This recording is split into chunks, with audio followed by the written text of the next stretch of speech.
বিদায় নেওয়ার পালায় আজি, বিদায় নিতে হবে। এই জীবনের বিদায় বেলা স্মরণ করিতা,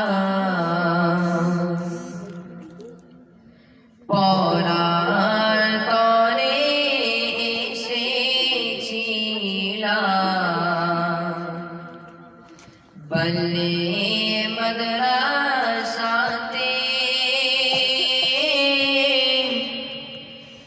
একসাথে ছিলাম মোরা, সবাই মিলে মিশে চলার পথে দোষে থাকে যদি ভুল, ক্ষমা করে দিও মোদের ওগো ভাই সকল।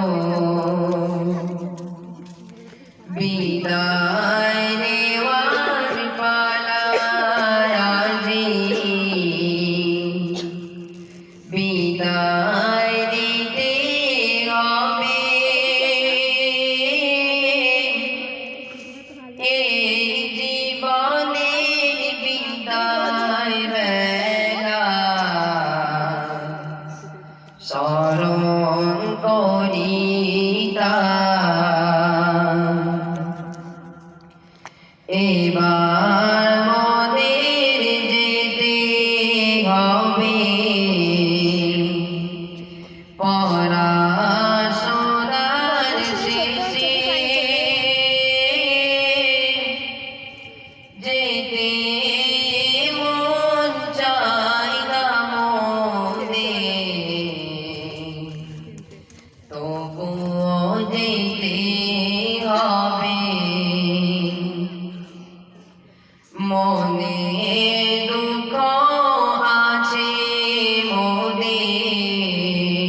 আলহামদুলিল্লাহ আলহামদুলিল্লাহ, এই সুন্দর অনুষ্ঠান দেখে এবং তাদের কণ্ঠে কোরআন এবং তাদের বিদায় বাণী গজলটা শুনে আমাদের চোখের পানি ছলছল করছে এবং অন্তর বিগলিত। আমরা তাদের জন্য খাস দোয়া রাখবো। তারা দোয়া দিয়েছেন, তাদের চোখের পানি এবং ভাঙা হৃদয়ে তারা দীর্ঘদিন বছরের পর বছর এখান থেকে পড়াশোনা করেছে। সত্যি তারা যা বলবে আর ভাষা পাচ্ছে না। তাদের হয়ে আমি আপনাদের কাছে সবার জন্য দোয়া চাইছি, ক্ষমা চাইছি। অন্তরে দোয়া রাখবেন, অন্তর বিগলিত করে আপনারা সবাই বসে পড়েন। মাদ্রাসার বাইরে রয়েছেন, এখানে রয়েছেন এবং মা বোন সবাই আপন আপন জায়গায় বসেন। হুজুরের আওয়াজ শুনে আরও অন্তর বিগলিত হবে। হুজুর মাদ্রাসার এবং গানের পেশায় আওয়াজ করে একটু কালেকশন করবেন, আখেরি মোনাজাত করবেন। সকলের জন্য তাবারকের সুব্যবস্থা রয়েছে, সেটাও সবাই গ্রহণ করবেন। হুজুর ওয়াজ করছেন, আমরা সবাই মহব্বতের দরুদ শরীফ পড়তে থাকি। আল্লাহুম্মা সাল্লি আলা সাইয়্যিদিনা মাওলানা মুহাম্মদ। আসসালামু আলাইকুম ওয়া রাহমাতুল্লাহি ওয়া বারাকাতুহু।